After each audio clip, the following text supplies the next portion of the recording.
काय जीवनाचा आनंद आहे तो. ज्ञानोबा आहे स्वप्नात आले पाहिजे, मुक्ताबाई एखाद्या दिवशी स्वप्नात आल्या पाहिजे. काय आनंद आहे तो जगण्याचा. उधार आहे समजा जीवनाचा. एकांतामध्ये शेतात काम करत असाल तर टाळाचा आवाज कानावरती आला पाहिजे. बोधेबाबा म्हणायचे इतकं भजन करावं की टाळाचा आवाज जरी कानावरती आला तरी समजाव आपल्या देवाला आपल्या भजनाची आठवण आली, आता भजन केलं पाहिजे. असं आहे. नमस्कार घेतला. आम्ही तुमच्याकडे आलोय पण काही मागायला आलोय. मागायला? देवाने आमच्या दारात काही मागावं, आम्हाला काही मागावं, आणि आम्ही तुम्हाला काय देऊ शकतो. आमच्याजवळ काय? या विश्वाचं पालन पोषण करणाऱ्या परमात्म्याला आम्ही काय देणार. आम्ही मागू ते द्याल का? मागा.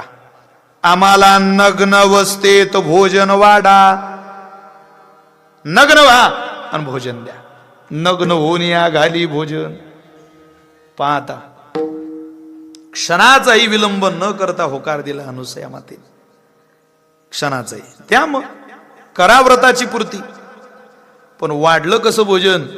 तिन्ही देवतांच्या मस्तकावरती हात ठेवला आणि त्यांना कुमर केले, बालक केले छोटे. तिन्ही बालक भूमीवरती पडलेले आहे.